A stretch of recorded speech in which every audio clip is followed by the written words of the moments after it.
RVS.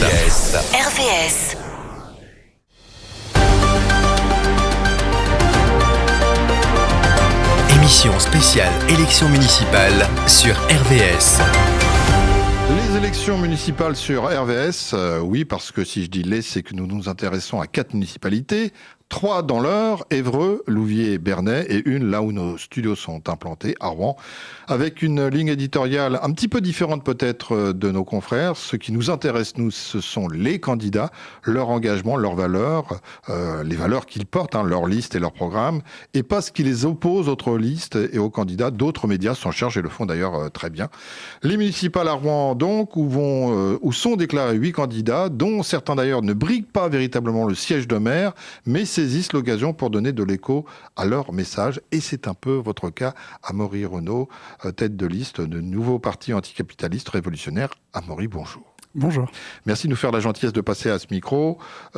Tout est quasiment dit, en fait, dans le titre de votre... alors, la liste, c'est Rouen ouvrière et révolutionnaire, mais déjà, dans le nouveau parti anticapitaliste révolutionnaire, on a tous les éléments. On va y revenir, mais on va parler un petit peu de vous, en préambule, si vous en êtes d'accord. Vous avez été élevé dans un milieu modeste, vous avez toujours vu vos parents trimer, vous avez désormais 23 ans. Tout à fait. Être étudiant en architecture à l'école de Darnétal, et ce sont déjà quelques éléments, parmi lesquels ceux que je viens d'énoncer, qui sont en fait une traduction de votre engagement. Vos parents, vous constatez, trimer, l'école d'architecture où vous allez dénoncer un certain nombre de choses. J'allais dire, c'était dans votre ADN. Oui, il y a un enchaînement d'une certaine manière qui est presque logique. Effectivement, quand on voit, mais en fait c'est le cas quand même, je pense, de la majorité des jeunes, nos parents qui travaillent et qui finalement n'ont plus jamais de temps pour eux, tellement il faut travailler pour juste avoir un peu de quoi vivre à peu près dignement. On est un peu obligé de se poser des questions, à mon avis, sur la société. De même, quand on a la chance d'arriver, de pouvoir faire des études et d'arriver dans ce monde-là et qu'on se rend compte qu'en fait, au final, il y a une sélection qui s'opère très vite entre les enfants des classes populaires et ceux de classes plus privilégiées. Quand on arrive quand même à persévérer, on se rend compte que les budgets finalement qui sont alloués à l'enseignement supérieur public, c'est un désastre et on voit que par ailleurs ils servent plutôt à alimenter d'autres choses plus intéressantes pour le grand patronat, comme par exemple des budgets militaires ou ce genre de choses. On est un peu obligé de se confronter à ce monde-là et donc de se politiser là-dessus et même profondément. Et en école d'architecture, vous avez retrouvé les mêmes ruptures? Parce qu'on pourrait penser que dans l'architecture, c'est un peu différent que dans d'autres écoles, médecine et autres. Je ne sais pas si c'est très différent, je pense que ça ressemble beaucoup à la fac en réalité sur plein d'aspects, mais avec peut-être un accroissement dans le sens où à la fois il y a plus de charge de travail, il y a moins de budget, ce genre de choses, ça exacerbe encore un peu plus à mon avis tout un tas de tensions et ça permet de les voir de façon encore plus exacerbée et voilà, ça aide à mon avis à se politiser aussi. Encore quelques mots pour parler de vous, si vous le permettez. Vos passions, si vous en avez, si vous avez le temps en ce moment, parce que vous êtes en pleine campagne, des passions ou des hobbies qui sont vous, qui vous parlent, peut-être un livre que vous lisez en ce moment, un écrivain, un réalisateur, une série, une œuvre particulière. Est-ce qu'il y a quelque chose qui vous marque ou qui est en vous? Oui, tout à fait. Écoutez, moi, je passe pas mal de temps à lire en réalité sur mon temps libre parce que je pense que c'est très important en fait de découvrir quand même le monde dans lequel on vit. Et si j'avais un livre, par exemple, à citer et à recommander, parce que c'est un roman qui est facile à se procurer, moi, j'aurais envie de dire un peu à tout le monde de lire J'ai couru vers le Nil d'Alaa El Aswany. C'est un super auteur. C'est un livre qui parle des printemps arabes et particulièrement de la révolution égyptienne et ça permet un peu de se rendre compte que la contestation sociale et même les mouvements révolutionnaires, ils existent toujours aujourd'hui. Là, ça se passe en 2011 et ça montre un peu la force que peuvent avoir encore les contestations dans la jeunesse et dans le monde ouvrier. Et voilà, je trouve que c'est vraiment un super roman et un super auteur dont la plupart des livres méritent, à mon avis, d'être découverts et ils sont assez faciles à se procurer. Musique, un auteur, un compositeur particulier, pas spécialement? Pas spécialement. Vous écoutez un peu de tout? Oui, je suis très... Vous avez baigné dans un univers particulier avec vos parents au niveau musical, peut-être? Pas du tout, musicalement. Non. J'ai pas pu apprendre la musique quand j'étais petit. J'avais voulu être au conservatoire, mais malheureusement, c'était pas possible. C'était trop cher et trop compliqué. Mais du coup, je suis beaucoup allé dans la lecture et ça m'a aussi beaucoup dirigé vers tout un tas d'écrits politiques et d'écrits sociaux qui, à mon avis, renforcent encore un engagement. Alors, Amaury, vous ne visez pas véritablement le fauteuil de maire, mais cependant, vous estimez que ça peut être utile d'occuper des postes au conseil municipal.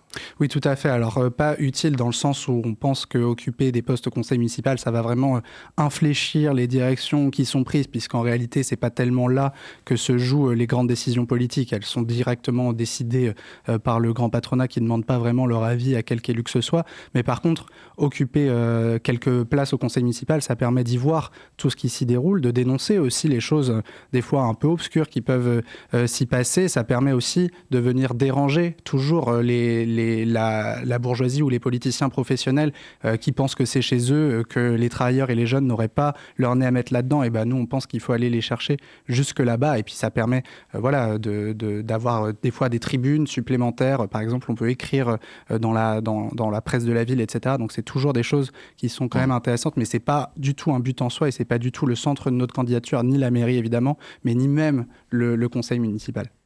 Parce que participer à un conseil municipal, c'est un paradoxe, c'est pas très révolutionnaire, parce que ça veut dire qu'on accepte le système tel qu'il est proposé. Alors oui, on peut y voir un paradoxe. Après, de toute façon, il y a participer et participer, c'est pas tout à fait la même chose de se retrouver en charge de la gestion vraiment de la ville, et donc d'être maire, adjoint, etc., et de se retrouver dans l'opposition, d'accéder à des institutions et de les dénoncer en permanence. Nous, évidemment, on dénonce la forme qu'ont ces institutions, on dénonce qui elles servent, et donc même de s'y retrouver, nous, c'est avec cette vocation-là, et pas avec la vocation de participer à la gestion quotidienne des affaires de la ville.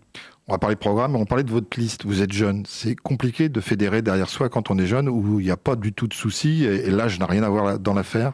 Je pense que l'âge, c'est pas forcément la question centrale. De toute façon, que ce soit les jeunes à qui on destine un monde finalement de chômage, de guerre, de misère, ou que ce soit les gens qui sont déjà des travailleurs qui ont 30, 40, 50 ans, ou même des retraités, en réalité, le monde dans lequel on vit, c'est le même. C'est le monde de l'exploitation, c'est le monde du désastre écologique, c'est le monde des guerres permanentes.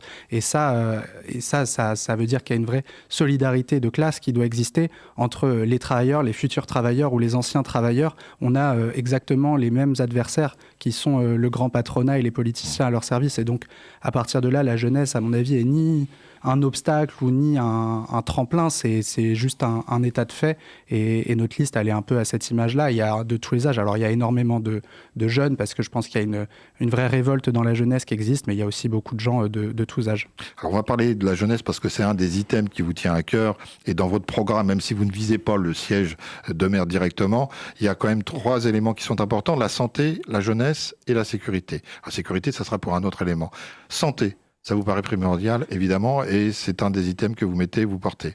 Oui, tout à fait. Aujourd'hui, on voit bien la santé publique, c'est des coupes majeures qui sont opérées dans les hôpitaux, dans en fait tous les besoins dont les habitants ont besoin de façon générale. En fait, c'est de plus en plus dur de se faire soigner. Les hôpitaux sont surchargés. Il y a des gens qui meurent dans les couloirs des urgences, alors même que les budgets sont redirigés sur d'autres choses. En l'occurrence, en ce moment, énormément des budgets militaires. Par ailleurs, ça favorise du coup le recours des gens à des cliniques privées, parce qu'en fait, les temps d'attente sont tellement longs dans les hôpitaux publics qu'ils se redirigent vers le privé, mais ça engraisse des actionnaires d'hôpitaux privés, alors que la santé devrait être un droit. Dans le même temps, les conditions de travail du personnel soignant, des infirmières, des aides-soignants, des brancardiers, elles se dégradent à une vitesse folle. En fait, ce personnel-là, il est surchargé. Les salaires suivent absolument pas, en particulier pour les aides-soignants et les brancardiers, qui ont des salaires indécents, de même pour le personnel de nettoyage des hôpitaux. Et ça, c'est une priorité absolue de combattre ça.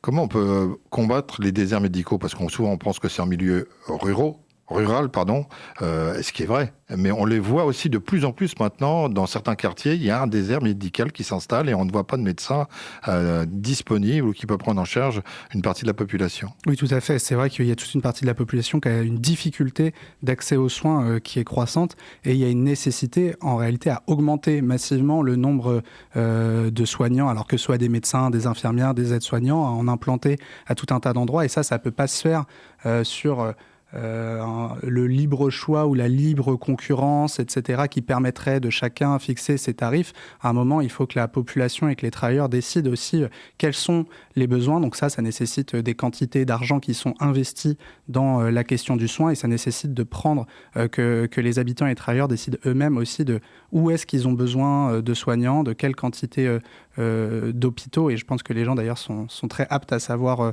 ça. Mais aujourd'hui, évidemment, c'est plutôt la logique du profit qui est écoutée de ce point de vue-là. Et donc on a des concentrations de soignants dans des cliniques privées qui servent à enrichir des actionnaires, et en même temps des gens qui se retrouvent dans des déserts médicaux et qui n'ont plus du tout accès aux soins.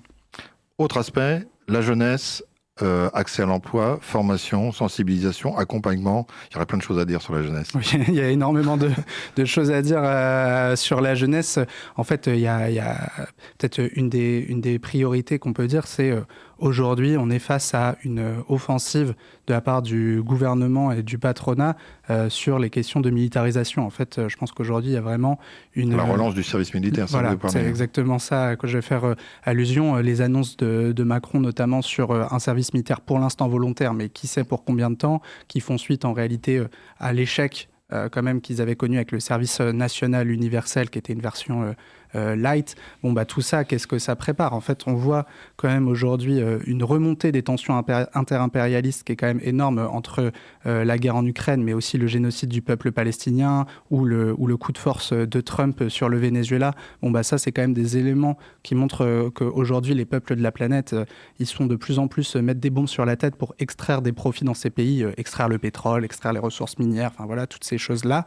Et que là-dedans, la bourgeoisie française, entre autres, et évidemment les autres bourgeoisies, elles tentent d'entraîner leur jeunesse derrière eux, de leur remettre des uniformes pour les préparer soit à aller à la guerre, peut-être pas forcément aller à la guerre directement, mais aussi à réprimer les propres mouvements sociaux dans notre pays. En fait, là, par exemple, quand on regarde le mouvement, le service militaire volontaire tel qu'il est proposé, il dit qu'ils n'enverront pas les jeunes dans d'autres pays pour combattre. Par contre, il n'est rien dit.